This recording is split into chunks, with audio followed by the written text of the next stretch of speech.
ఉదయకాలపు దేవుని ప్రత్యక్షత.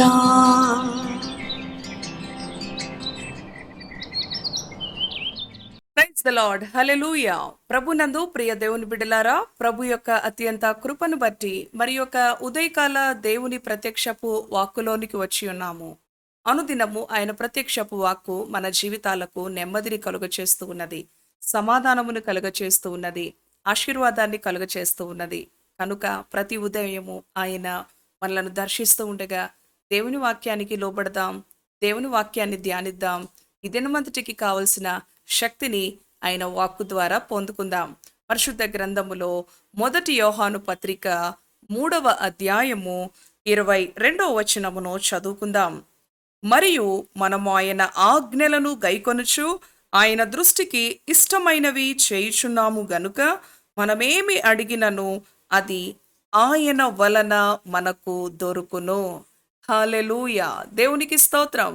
ఎంతో శక్తి కలిగిన దేవుని వాక్కు ప్రభు మనకు అనుగ్రహించి ఉన్నాడు. ప్రియ సహోదరి సహోదరుడా, ఏ పరిస్థితులను బట్టి చింతిస్తున్నావు, ఏ పరిస్థితులను బట్టి భయపడుతున్నావు?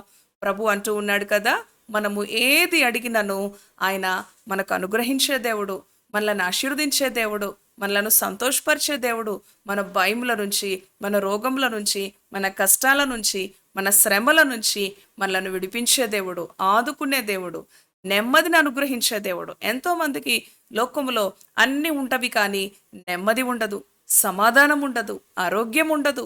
అవును ప్రియ దేవుని బిడ్డలారా, దేవుని కృపను బట్టి ప్రభు అంటూ ఉన్నాడు కదా, మరియు మనము ఆయన ఆజ్ఞలను గైకొనుచు ఆయన దృష్టికి ఇష్టమైనవి చేయుచున్నాము గనుక మనమేమి అడిగినను అది ఆయన వలన మనకు దొరుకును.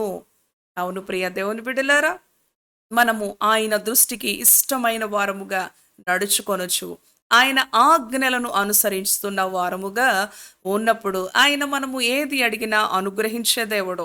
చూడండి, క్రింది వచనంలో ఉంది కదా, ఆయన ఆజ్ఞ ఏదనగా ఆయన కుమారుడైన యేసుక్రీస్తు నామమును ఒప్పుకొని ఆయన మనకు ఆజ్ఞ ఇచ్చిన ప్రకారముగా ఒకనినొకడు ప్రేమింపవలెననున్నదియే. హల్లెలూయా. దేవునికి స్తోత్రం. అవును ప్రియ దేవుని బిడ్డలారా, ఆయన ఆజ్ఞ ఒకనినొకడు ప్రేమ కలిగి ఉండాలి. మరి అవును ప్రియ దేవుని బిడ్డలారా, మనము ప్రభు అయిన యేసుక్రీస్తు రక్షకుడు, విమోచకుడు, గొప్ప దేవుడని ఆయన యందు విశ్వసించి మరి ఆ అనుభవంలో ఎదుటి వారిని ప్రేమించకపోయిన ఎడల ఆయన ఆజ్ఞను మనము అతిక్రమించిన వారంగా ఉంటాం. ఆయన ప్రభు అని ఒప్పుకొని ఆయన నామములో ప్రార్థిస్తున్న మనము అవును ప్రేమ కలిగి ఉండాలి. యేసుక్రీస్తు ఏ విధంగా తను మరి పాపుల కొరకు ఈ లోకానికి వచ్చానంటూ ఉన్నాడు కదా ఆయన. అవును ప్రియ దేవుని బిడ్డలారా, మరి అటువంటి అనుభవంలో మనము కూడా మన ఎదుట ఉన్న మరి అనుభవాలలో, మనుషులలో అందరి ఎడల కూడా ప్రేమను చూపేవారిగా ఉండాలి. శత్రువుల ఎడల, మరి ముఖ్యంగా మనకు హాని చేసిన వారి ఎడల, అవును ప్రియ దేవుని బిడ్డలారా, మనలను గాయపరిచిన వారి ఎడల, మనల్ని నిందించిన వారి ఎడల ప్రేమ కలిగి ఉండాలి అని ప్రభు చెప్తూ ఉన్నాడు.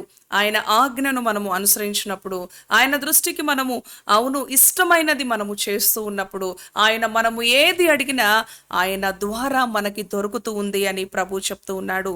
చూడండి, ఆయన ఆజ్ఞలను గైకొనుచు ఆయన దృష్టికి ఇష్టమైనవి చేయుచున్నాము గనుక.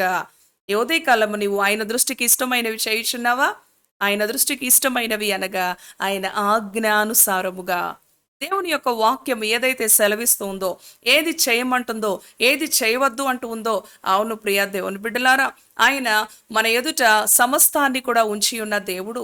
ఇరుకు మార్గము, విశాల మార్గము ఈ లోకమంతా మన కళ్ళ ఎదుట ఉన్నది కనుక ప్రియ సహోదరి సహోదరుడా, ఈ లోకములో ప్రత్యేకించబడిన జనాంగముగా, పరిశుద్ధ జనాంగముగా, ఆయన సొత్తైన ప్రజలంగా ఆయన మనల్ని ఏర్పరచుకున్నాడు.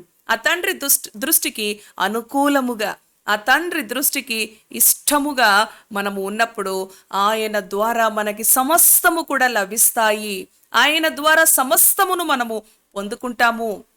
అవును, ఆయన వలె మనము మరి మన ఎదుటి వారిని, మన కుటుంబీకుల్ని, మన పొరుగు వారిని ప్రేమించే అనుభవంలో తగ్గించుకునే అనుభవంలో, సహాయపడే అనుభవంలో, ఆదుకునే అనుభవంలో, క్షమించే అనుభవంలో, అవును ప్రియ దేవుని బిడలారా, ప్రభువుకి మాదిరిగా మనము జీవించినప్పుడు ఆయన ద్వారా సమస్తాన్ని కూడా మనము పొందుకోగలం. ఈ ఉదయకాలం నీకు ఏమి కొదువు ఉన్నది? ఆరోగ్యం సరిగా లేదా, లేక అనారోగ్య పరిస్థితులా, ఆర్థిక పరిస్థితులా, కుటుంబంలో బిడ్డల గురించిన సమస్య, అది ఏ సమస్య అయినా నీ ప్రభు తీర్చే దేవుడు. నీ ప్రభు ద్వారా నీకు సమస్తమును కూడా లభిస్తాయి. నీ ప్రభు ద్వారా సమస్తము నుంచి కూడా నీకు విడుదల, సమస్తము నుంచి కూడా నెమ్మది. ఆయన నూతనీకరించే దేవుడు, నిన్ను ఆశీర్వదించే దేవుడు. కనుక ప్రియ సహోదరి సహోదరుడా, ఈ ఉదయకాలం ఆయన దృష్టికి మనము ఇష్టమైనవి, అవును ఆయన ఆజ్ఞలను గైకొనొచ్చు, ఆయన దృష్టికి ఇష్టంగా మనము నడుచుకున్నప్పుడు ఆయన ద్వారా మనకి సమస్తమును కూడా అనుగ్రహించే దేవదేవుని స్తుతిస్తూ ఈ వాక్యానికి లోబడి సరిచేయబడి దేవుని యొక్క నామాన్ని ఘనపరుద్దాం. ఆయన అనుగ్రహించే సమృద్ధికరమైన దీవెనను పొందుకుందాం. తలలు వంచండి, ప్రార్థన చేసుకుందాం. పరిశుద్ధుడా, కృపగలిగిన తండ్రి, దయగలిగిన యేసయ్య, నీ పరిశుద్ధ నామానికి వందనాలు. ఈ ఉదయకాల ప్రత్యక్షపు వాక్కు ద్వారా నీ యొక్క బిడ్డలను మీరు దర్శించినందుకు వందనాలు. అవును ప్రభువా తండ్రి, నైనా మేమందరము కూడా నీ ఆజ్ఞలను అనుసరించి ప్రభువా నీ దృష్టికి ఇష్టముగా నడుచుకున్నప్పుడు నీ ద్వారా మేము సమస్తమును కూడా పొందుకోగలం. అవునయ్యా, ఇది అది అని లేకుండా నీవు నాయనా సమస్తమును కూడా అనుగ్రహించే దేవుడవు. ఆశ కలిగిన ప్రాణములను మీరు అడుగు వాటికంటే, ఊహించు వాటికంటే అత్యధికమైనవి నేను చేస్తాను అంటున్న దేవుడవు. నీవు పక్షపాతివి కాదు ప్రభువా, నీవు ప్రేమ కలిగిన దేవుడవు. నీ దృష్టికి మేము యోగ్యముగా, నీ దృష్టికి మేము సరి అయిన అనుభవంలో పరిశుద్ధత కలిగి నడుస్తూ ఉన్నప్పుడు నీవు సమస్తమును చేసే దేవుడో. మా పొరుగు వారి ఎడల ప్రేమ కలిగిన అనుభవం, శత్రువుల ఎడల ప్రేమ కలిగిన అనుభవం, అవును ప్రభువా అటువంటి అనుభవం నీ ద్వారానే మేము నాయనా సంపాదించుకోగలం, పొందుకోగలం. నాయన ఈ మాటలు విన్న నీ బిడ్డల జీవితాల్లో ప్రభువా వారు ఏ పరిస్థితులను బట్టి భయముతో, కలవరముతో, కొదువులతో, అక్కర్లతో ఉన్నారు, వారి అవసరతలు, కొదువులు నాయనా నువ్వు తీర్చే దేవుడు, వారి భయం నుంచి వారిని విడిపించే దేవుడు, వారి సహాయం చేసే దేవుడు, వారిని ఆశీర్వదించే దేవుడు, వారిని సంతోషపరిచే దేవుడు, వారికి సమాధానం ఇచ్చే దేవుడు. ఈ దినమంతటికి కావాల్సిన నీ దయతో, నీ కృపతో నీ బిడ్డలను నింపమని, ఆశీర్వదించమని యేసు నామములో ప్రార్థిస్తున్నాను తండ్రి. ఆమేన్, ఆమేన్. Praise the Lord. God bless you. Thank you.